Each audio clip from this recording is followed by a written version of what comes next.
चाहे हम किसी से प्यार करें या नफरत करें, पर जब बात आती है जीतने की, तो ये जीत हमें किसी भी हाल में चाहिए होती है। हम इसके लिए कुछ भी करने तैयार हो जाते हैं। और ये कुछ भी करके हासिल की गई जीत क्या वाकई हमें एक विजेता के रूप में स्थापित करती है?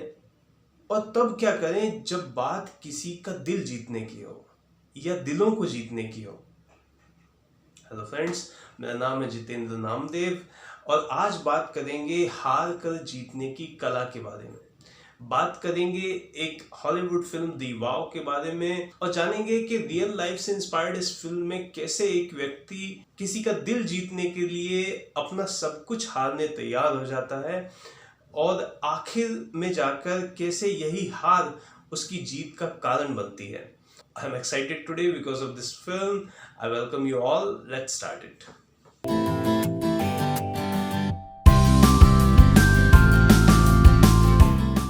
First of all, I would like to tell you something about the film. It's a 2012 release, American romantic drama starring Channing Tatum, Rachel McAdams. Gracefully performed but highly underrated. It's 6.8 on IMDb. It should have been at least 8. Anyways, these are my opinion. You can say otherwise. Now, one more thing. I think everyone must watch this film, not because it gives a wonderful message, but it also breaks most of our stereotypes that we have against Western societies.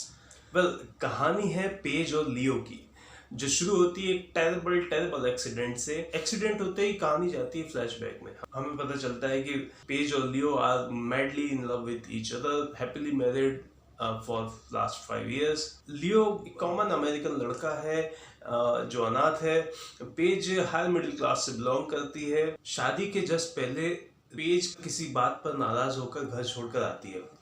यहाँ उसकी मुलाकात लियो से होती है, दोनों में प्यार बढ़ता है, दोनों शादी कर लेते हैं। शादी को 5 साल हो चुके होते हैं। पेज को होश आता है तो उसे पता चलता है कि उसकी याददाश्त जा चुकी है, not completely but let's say for last 6 years उसे कुछ भी याद नहीं है।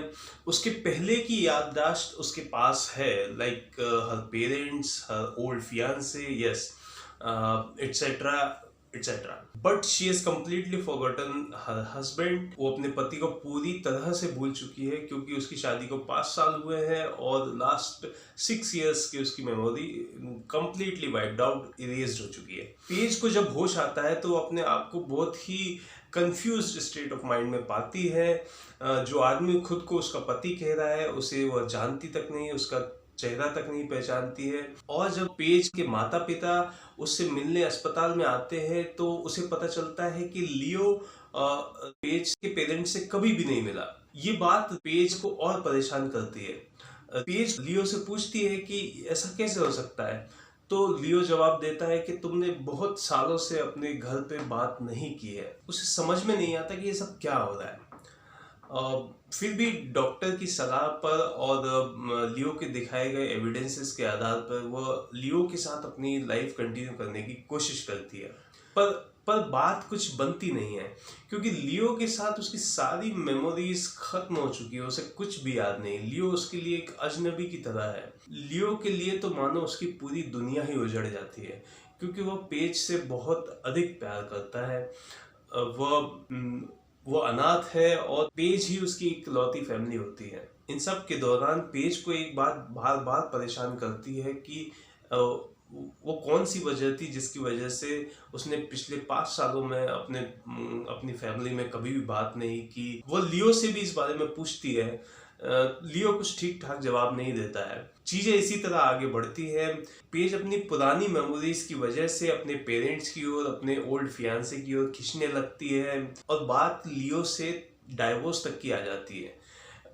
लियो यहाँ पूरी तरह से टूट चुका होता है और इन्हीं हालातों में वो डाइवोर्स पेपर पे भी साइन कर देता है।